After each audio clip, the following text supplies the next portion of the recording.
Assalamualaikum warahmatullahi wabarakatuh. Mana friend, kabarnya? Sehat semua ya? Hari ini saya nggak mau sharing tentang nguprak-nguprak mobil ya. Saya cuman mau curhat ya. Curhat di masa karantina kami ya. Sudah hari yang ke berapa nih ya?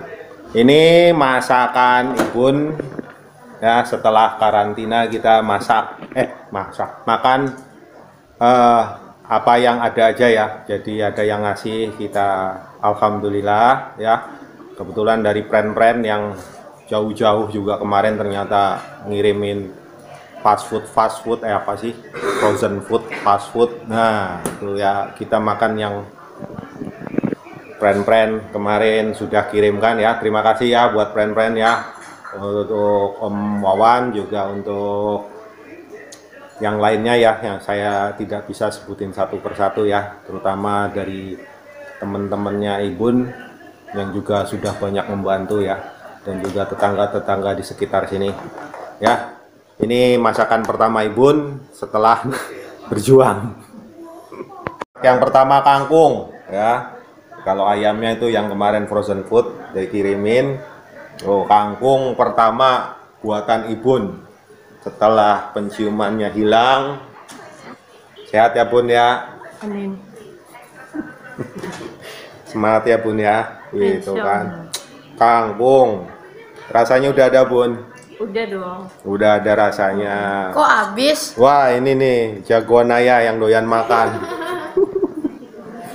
Nah ini juga anak ayah yang mulai penciumannya hilang. Gimana Dek? Rasanya gimana Dek? Enak. Enak ya, tetap bisa ngerasain ya walaupun nggak ada rasanya ya. Iya. Nggak apa-apa ya Dek ya, yang penting doyan makan. Ini juga Tupi yang selalu nemenin, setia nih. Ini juga Kakak Sultan ya, jangan ngegame terus Kak, bantuin orang tua ya Kak ya. Ya, wih kangkung pokoknya lah, jatahnya garis mending. Wah tinggal dikit buat gua ya, sip. Dan saya sebenarnya cuman pengen curhat aja ya buat brand-brand yang lain yang sudah vaksin, yang sudah pernah positif juga ya, minta tolonglah. Saya nggak butuh bantuan berupa material, tapi saya minta kepedulian brand-brand, tolong jaga diri ya. Jadi terutama yang udah vaksin, yang udah kena pernah positif ya. Karena intinya begini, virus ini dari luar negeri ya. Kenapa kedatangan dari luar negeri nggak ditutup? Kita nggak punya kuasa apa-apalah, itu udah yang punya wewenang aja lah, biarin lah. Kita yang repot nyortirin, kita yang repot di dalam, nah itu udah resiko kita lah ya, udah derita kita ya. Nah makanya secara logika, kita ngomong secara logika aja ya, kita ngomong logika yang masuk akal aja. Virus itu masuk lewat hidung tenggorokan, tapi nanti beredar ke seluruh badan kita, yang akhirnya apa? Banyak istilah penyakit bawaan ya kan, ada diabetes, ada jantung dan lain-lain, asma terutama. Nah itu kalau kondisi penyakit itu lemah juga, maksudnya badannya dalam kondisi lemah ya, penyakit-penyakit itu akan kambuh bangkit ya kan. Karena positif, penyakit bawaan juga ada, dibawa rumah sakit, yang ditanganin dulu yang mana saya nggak tahu, saya bukan dokter, saya nggak tahu SOP-nya ya, walau alam itu silakan pikir sendiri masing-masing. Saya cuma curhat ya, nggak dipercaya juga nggak masalah. Kemudian yang kedua, vaksin. Vaksin itu disuntikin, nggak lewat hidung, nggak lewat tenggorokan ya kan, itu beredar ke dalam tubuh kita. Vaksin itu apa? Kalau menurut pelajaran SD ya, vaksin itu adalah virus yang dilemahkan. Sengaja masukin virus yang lemah ke dalam tubuh. Tujuannya apa? Biar antibodi dalam tubuh kita nih terbentuk untuk melawan virus itu. Tapi yang perlu digarisbawahi, kondisi badan harus lebih kuat daripada vaksin. Nah, kalau kondisi badan lebih rendah, imunnya lebih rendah dari vaksin, wassalam, vaksinnya ngulet, dia akan berontak, dia akan berkembang biak, dia akan jadi sakit. Makanya jangan heran orang yang udah vaksin, habis vaksin terus sakit, nah terus positif. Nah, ini nalarnya gitu. Tolong plan pakai nalar aja lah, nalar yang sehat ya.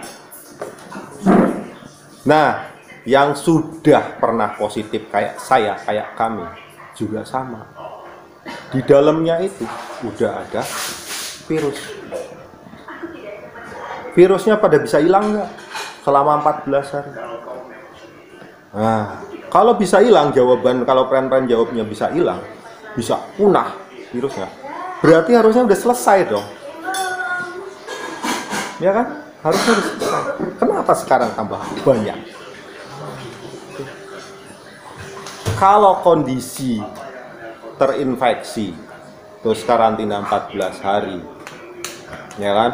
Cuman dikasih vitamin doang, itu untuk memperkuat imun, sehingga virusnya tertekan, lemah, tapi nggak pada mati, nggak hilang.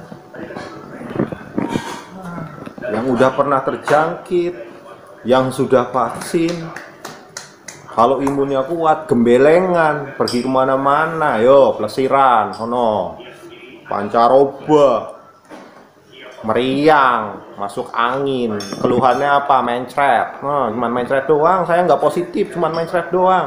Mikir, mencret itu tanda-tanda imunnya lagi lemah.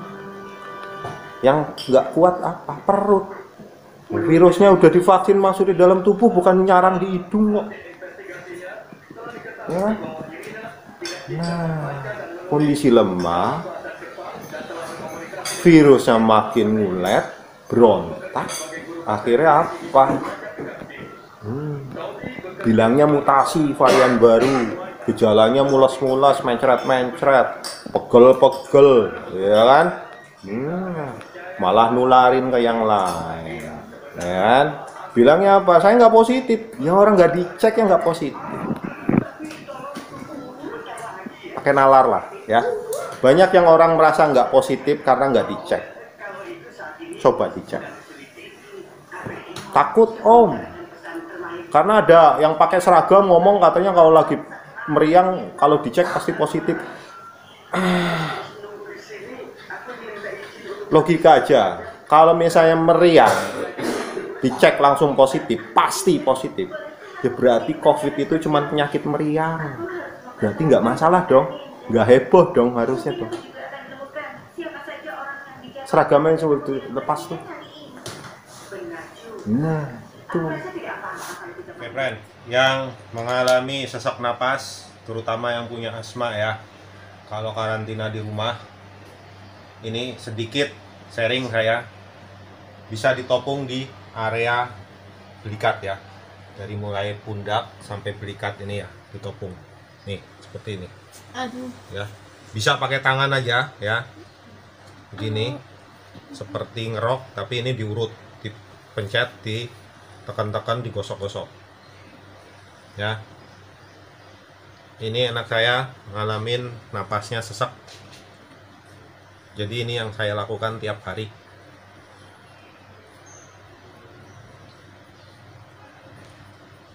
Ya, terutama ini pangkal leher, nih pangkal leher kanan kiri, seperti ngurut, tapi di pinggiran tulang belakang.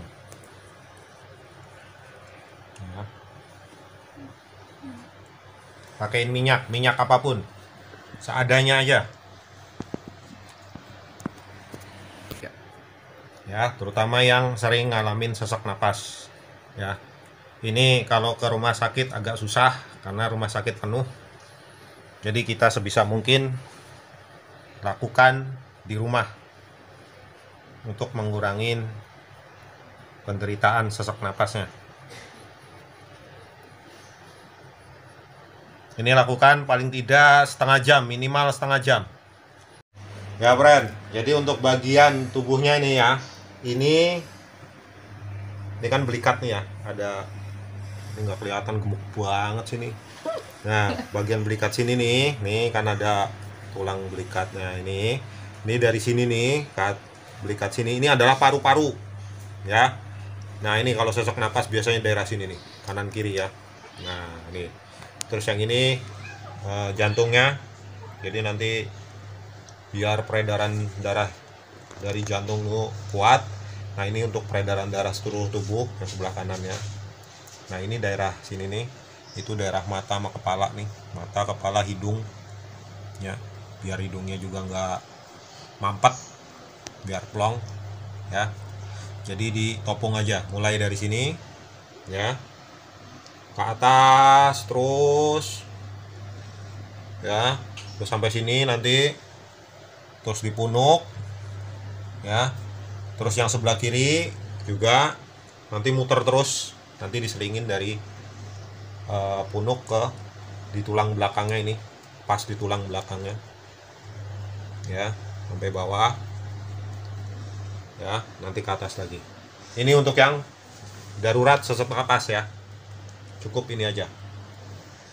Untuk yang lain-lain bisa dari bawah sini ke atas, terus puter. Oke friend, gitu aja untuk kondisi darurat yang bisa kita tangani. Nah, untuk kalau kita misalnya sendiri, ya, kalau sendiri nggak ada yang nopungin, nggak ada yang ngurutin, bisa caranya untuk daerah ini belikat ke atas bisa. Caranya kita cari pojokan lemari, pojokan tembok, ya. Contoh aja, contoh ini daerah sini, pojokan, kita senderan, terus di kesot-kesot, ya, tuh, seperti ini, ya, kita bisa arahkan kemana tuh, nanti gantian kiri kanan, seperti itu friend, ya. Ini untuk darurat. Silakan friend terapkan jika memang kondisi darurat, friend karantina mandiri sendirian, nggak ada yang ngurutin, bisa lakukan dengan ini. Yang penting ada pojokan yang keras, yang didorong tuh bisa kuat. Oke? Semoga sehat. Semangat semua. Makanya tak tolong friend-friend lah, nggak usah gembelengan lah. Yang udah pernah vaksin, apalagi yang udah positif kayak saya, ya. Saat cuaca berubah pancaroba, kondisi badan lemah, imun lemah, itu yang terekspresi nanti oleh badan, bukan cuman meriang, batuk, pilek, ya, macam-macam. Nah, itulah imun kita rendah. Virus yang di dalam, yang bibit-bibitnya lemah tadi, bisa ngulet, berontak, berkembang biak, keluar, nyebarin. Nah, karena kita nggak dites, nggak ketahuan positif. Kalau ketahuan positif kan dikandangin. Pada nggak mau kan dikandangin kan? Bilangnya takut mati kelaparan, nggak ada yang perhatiin. Terus rasa akan mikir ngono lah. Berarti lingkungannya nggak peduli kalau kayak gitu. Ya ora. Gitu. Nah, yang lebih bahaya lagi, Pak. Kalau kondisi imun rendah, melemah, pancaroba, akhir bulan, belum gajian, itu yang keluar nanti penyakitnya, penyakit tongpes, kantong kering, itu yang bahaya, yang bisa nularin ke yang lain, jadi kere.